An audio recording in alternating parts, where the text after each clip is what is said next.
GMC infotainment systems in vehicles like the 2024 Yukon and Terrain sometimes require resets to fix issues.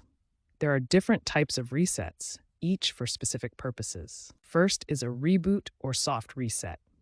Hold the infotainment screen's power button for 10 to 15 seconds until it restarts. This fixes minor freezes without losing data and usually takes 1 to 2 minutes. Second is a hard reset. For newer models, access the fuse box under the hood, remove the infotainment fuse for 30 seconds, then reconnect it. This addresses more serious hangs but might reset radio presets. Finally, there's the factory reset. Navigate to Settings, System, Reset Options, Factory Reset, then Confirm. This erases all data, returning the system to its original state.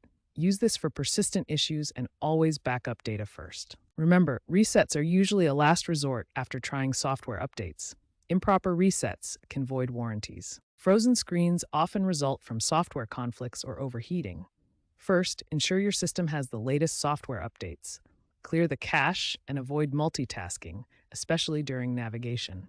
If the screen is frozen, try GMC's diagnostic mode by pressing and holding the volume and tuner knobs simultaneously. According to NHTSA data from 2025, infotainment complaints rose in 2024, with frozen screens being a major issue. Resets often resolve these issues without needing hardware replacement. Remember that GMC has rolled out over-the-air updates that can automatically fix bugs without needing to visit a dealership. If issues persist, consider professional diagnostics to avoid potential data loss or voiding your warranty. Prioritize trying basic steps before doing more invasive steps.